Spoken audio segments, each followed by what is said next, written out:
Hey everyone, let's jump right into this explainer. We're looking at an incredibly profound journey today, the shift from a trauma-forged identity to a deliberately chosen healthy self. If you've ever felt like your entire personality is just a bunch of defense mechanisms stacked in a trench coat, well, this is absolutely for you. We're going to walk through real lived experiences and practical frameworks that show us exactly how to rebuild a true identity and leave the chaos in the rearview mirror. To kick things off, check out this powerfully raw quote from a writer named Jeremy Smith.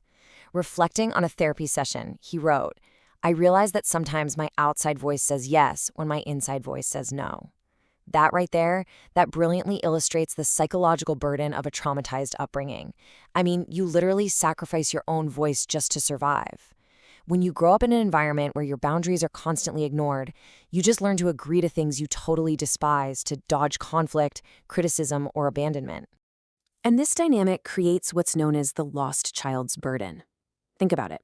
When a kid grows up surrounded by intense chaos, like Jeremy's documented experiences with a deeply abusive father, a hyper-judgmental uncle, and a grandmother whose anger completely dictated the house, they're forced to adopt unwell thinking literally just to make it through the day. They develop this profound isolation and an intense fear of people. They're terrified of personal criticism because back then, criticism wasn't just helpful feedback, it was a major threat. And tragically, to find some twisted sense of belonging, they sometimes even find themselves mirroring the toxic, angry behavior of their abusers. Because of that toxic environment, the fundamental concept of love just gets entirely warped. Just look at this devastating realization from a letter Jeremy wrote to his brother Ben. He says, "It just seemed normal that family was supposed to treat one another like shit, and that the kindness we're supposed to show strangers is manners." Honestly, think about the immense weight of that statement. The lost child is burdened with this deeply distorted view of connection, genuinely believing that abuse is the baseline for family intimacy, and that basic human decency is just a performance you put on for outsiders. This brings us to Section 1, False Solutions and Survival. Let's take a look at how these deep emotional wounds lead to desperate and often destructive coping mechanisms. See, when the pain of the past gets too heavy to carry, a false self steps in to cope. In his deeply personal writing on his alcohol use, Jeremy describes drinking as a way to become a catatonic observer. And why become a catatonic observer? Well, it was a desperate attempt to stay safely on the sidelines, dodging the catastrophic pain life had handed him before. By numbing out with alcohol, he could push the whole world away and avoid further loss. It was also driven by this deep, terrifying fear of inheriting a family curse, that biological dread that he was just destined to become exactly like the abusive people who raised him. Now, it's really fascinating to contrast the adult children laundry list of traits with the harsh reality of survival mode. The ACA program points out unwell traits developed in dysfunctional homes, like becoming massive approval seekers who completely lose their identity, or being endlessly frightened by angry people and abandonment. But when we look at the day-to-day reality of those survival tactics, we see they actually trap a person in a tiny, suffocating room of isolation. They leave you living as a victim, addicted to chaos and excitement rather than seeking workable relationships, and relying on stuffed feelings and emotional numbness just to survive. It's a false solution that just turns into a psychological prison. Moving on to Section 2, Rescuing Little Jeremy. This right here is the turning point, the spiritual awakening where we realize the wounded inner child absolutely has to be saved. In an incredibly moving letter written to his younger self, affectionately addressed as Little Jeremy, we see this pivotal decision to protect and reparent the inner child instead of abandoning him all over again. He writes, "You'll get to have the space for other people to love you and to let them in your whole house, not just that tiny little room." This is the exact moment of breaking the cycle. It's a promise from the adult self to stay present, to do the heavy lifting, and to actually allow genuine love to enter the picture instead of falling back on those old, isolating defense mechanisms. And this brilliantly aligns with the core solution of the ACA program, learning to restructure sick thinking by becoming your own loving parent. Instead of the harsh criticism and neglect from the past, we learn to treat ourselves with gentleness, humor, love, and respect. It's all about stepping up to be the loving parent to yourself that you never had growing up. Doing that frees you to make healthful decisions as an active player in your own life, rather than just constantly reacting to everything around you. Okay, Section 3, the meaning of Jeremy. This is where we step out of an accidental identity and into an appointed one. So the literal meaning of the name Jeremy is appointed by God or God will uplift. And this definition offers this incredible psychological blueprint for healing. It gives us a way to completely shift our origin story away from the chaos and trauma of family dysfunction and instead anchor our self-worth in something inherently stable and elevated. It's a total reframe. You go from feeling like an afterthought or a byproduct of chaos to realizing you have a deliberate, highly meaningful purpose.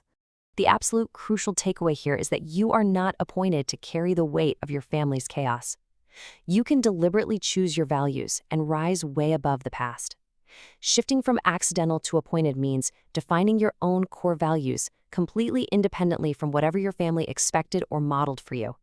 It means stepping out of those forced survival roles, the scapegoat or the lost child, and consciously choosing brand new roles for yourself. Things like becoming a loyal friend, a lifelong learner, or a true cycle breaker. It's allowing yourself to finally be lifted out of the emotional quicksand of shame and hypervigilance.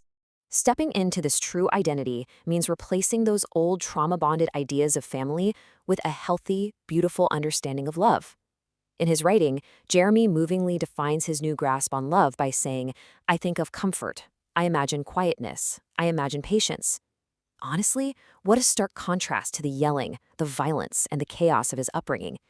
This is exactly what it looks like to cultivate healthy thought processes, learning to swap out unwell thinking by intentionally becoming more gentle, wise, and discerning. This brings us to Section 4, Building a True Identity. Let's look at the actual mechanics of this.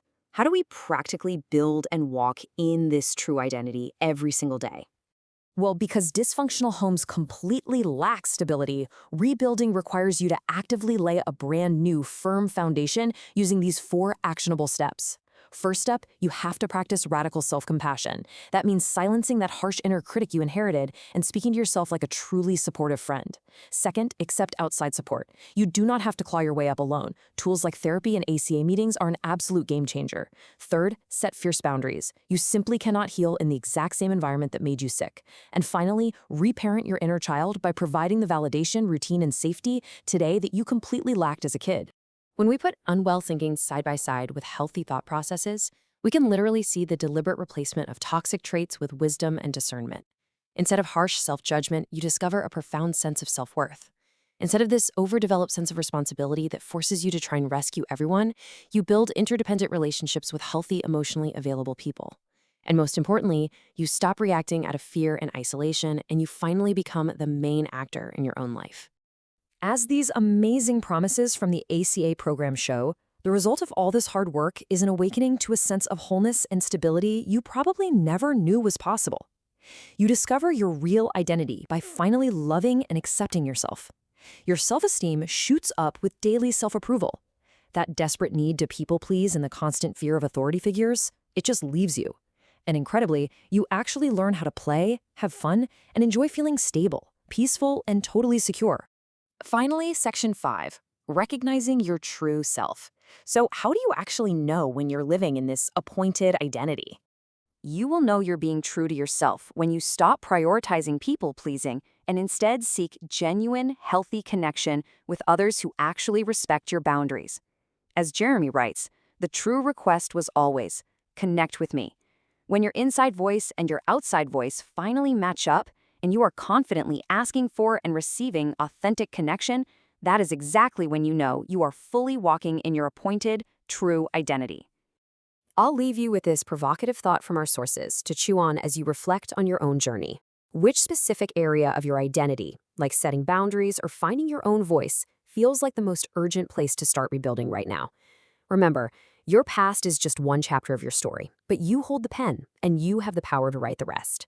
Thank you so much for joining me for this explainer.